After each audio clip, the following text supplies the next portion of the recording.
This whole project is about trying to kind of consider your creative process in a way that will lead to sustainable, consistent productivity when you're writing songs. We tend to get really good at starting tracks. We end up with lots of ideas and lots of loops and lots of projects that have been started, but a vastly smaller number of projects that have actually been finished. Hey, I'm Joni, I run Outside of Sound. Thank you so much for downloading the Song Completion Kit. This is a guide that I've put together trying to just kind of distill all of my thoughts about the creative process, getting a track finished, breaking it down into stages so that you can apply some of these ideas and help to bring your tracks over the finish line. This is the first video in a series, and I'm going to be going through all of these stages in turn with one of my own tracks. You can see all of these ideas put into action and hear it for yourselves. Today I'm just going to kind of give you a quick overview of the entire guide, talk about the different stages, and go through the kind of main tips at the beginning that you should kind of be trying to do at all points in the creative process, the kind of really important stuff no matter where you are. Okay, so here we are going through the PDF. When you download it, it should look something like this. There's also an accessible version available. So the link you were sent to your email should also have a link to the Google Docs version of this, which is just a normal Google Doc with all of the affordances that allows for kind of like screen readers, changing the font size, all of that stuff. So click on there and make a copy for yourself so that you can follow along with all of this stuff, if that's relevant to you. Okay, so let's dig into it. This whole project to me comes down to this bit here. It's about trying to kind of consider your creative process in a way that will lead to sustainable, consistent productivity when you're writing songs. That's the thing that I think I have found most difficult to find in my own creative practice over the years. I think it's only natural that you're going to run into blocks with any kind of creative act, you know, whatever you're making. There are always going to be problems that you need to solve. And I think with songwriting in particular, or producing tracks, or however you want to talk about it, whatever kind of genre world you come from, we tend to get really good at starting tracks. We end up with lots of ideas and lots of loops and lots of projects that have been started, but a vastly smaller number of projects that have actually been finished.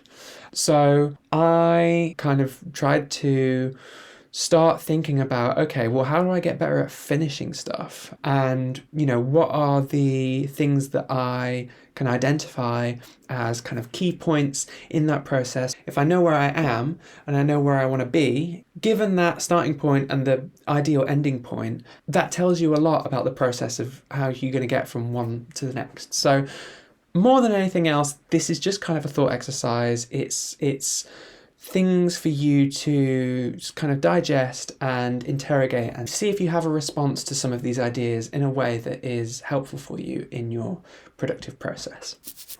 So we've got an introduction, some kind of tips here, and I'll go into this and then we'll have a quick overview of the remaining stages, and that's where I'll leave off. And next time we'll pick back up starting from stage one. So how to use this guide then. These tips are really kind of like the main things that I try to do no matter where I am in the songwriting process. The first one being exporting the track at the end of every session so that I've got a document of where the track is at this point in time. So if I'm, for instance, working on something on a Friday evening and I wrap it up and then I'm going to start again and I don't get to it until like the following Tuesday or something, what I will do is on that Tuesday I will get the version of the track that I exported on that Friday evening and I will listen to it outside of my DAW. So I do most of my track writing in either Ableton or Logic. I don't open either of them for this point in the process when I'm starting a new session and I'm going to be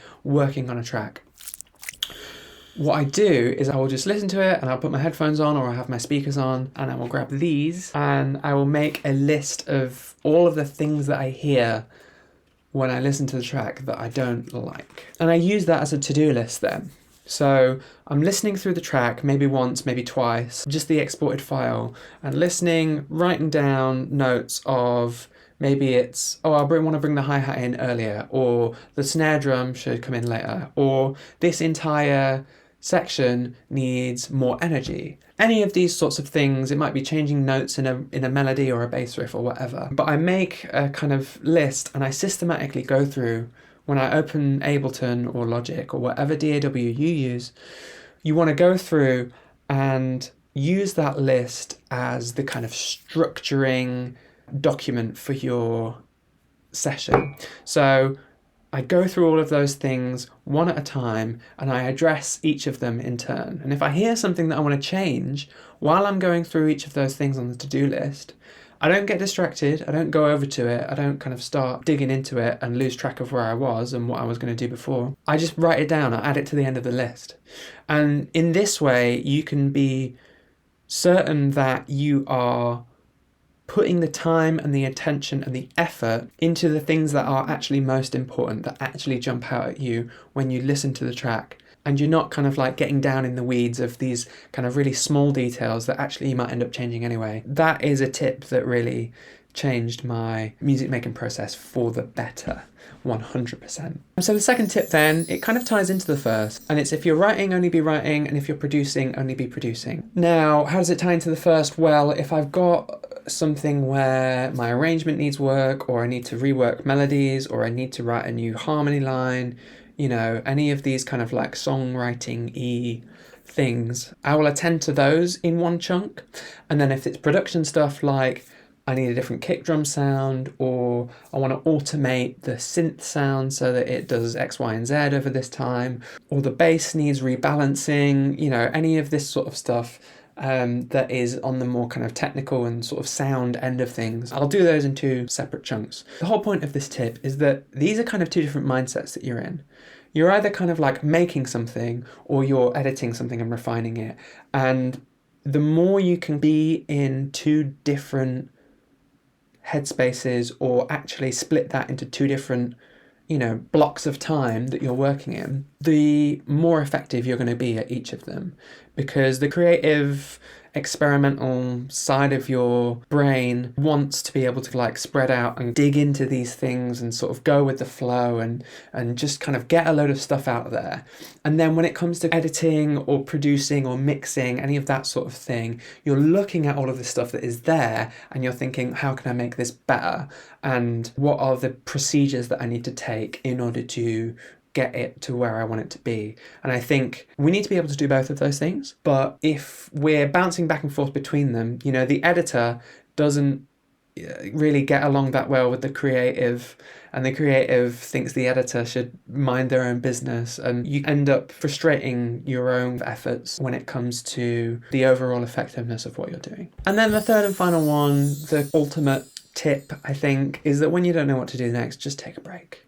You know, if you're listening to it and you're like, I've got no idea where this is going or what it needs next, or I can't possibly listen to this anymore, I think it's rubbish, I think it's terrible, I can't remember what I liked about it in the first place, just take a break. Whether that's 10 minutes away making a cup of tea, or it's spending 45 minutes on a walk, or whether it's you don't look at it for another 3 weeks and you work on different tracks in the meantime. Whatever it is, getting space between you and the thing that you're working on, even if it's just resetting your ears very quickly, or certain there are tracks that I have worked on that have taken actual years from the starting point to the point where I go back to it and think, oh, okay, I know what I need to do in order to finish this. And that is just a completely natural part of any sort of creative process, I think. So don't be afraid to shelve something, whether it's for 10 minutes or 10 days or 10 months, and just kind of come back to it at a later date. It's really, really important to not spend loads of time listening to the thing that you've got over and over and over, because the more you listen to that specific version of the thing that you've got and you get to know it really well, the more difficult it's going to get to imagine where it needs to go next and imagine how it could be different. So what are the other steps then? There's kind of 5 stages that I've identified. I'll walk you through them very quickly here, and then I will hand off to me in the future, who will actually talk you through stage 1. But we'll go through them very quickly here. Stage 1 is our starting point. It is just the kind of the kernel of an idea, the kernel of a song, the very first thing that you have. It could be a drum beat, it could be a melody, it could be a chorus lyric, it could just be like a feeling or an idea or a experiment of, oh, I want to make something that sounds like this, or I want to use that kind of technique. It's just the kind of starting point. It's why I called it the starting point. Stage 2 is a loop, so we're taking that starting point, we're bringing it into whatever kind of songwriting environment we're using, and we are starting to kind of build stuff around it. So we're adding the other instruments into the mix, and we're adding our drum beat and our bass line to our chord progression and our melody and all of that kind of stuff. And it's a kind of chunk of music that is self-contained and it kind of says something on its own. Stage 3 is taking that loop and adding at least one other kind of chunk of music to it, maybe 3 or 4 different sections, but basically they're these big chunky building blocks of musical material and variations and contrasting sections, all of the different major pieces of the track in terms of having 8 bars of this, 16 bars of that, whatever. All of the stuff is there, ready for us to kind of like piece it together and put it in sequence. And putting it in sequence then would be stage 4, which is our arrangement. So thinking about the kind of macro structure of what happens at the beginning, how does it develop, what happens in the middle, how do we get from there to the end point, what is the journey that we go on in terms of the energy level or the moods that we're going through, and then also on the micro level, at what point does the bass line switch from version A of the bass riff to version B, where are the drum fills, what are the accents, what are the kind of small details, and where do they happen in relation to that kind of bigger structure. That's our arrangement. Which leads us then, once we've got all of that stuff in place, to stage 5, which is the finishing touches. So this is where you take something that kind of is a more or less finished piece of music, right?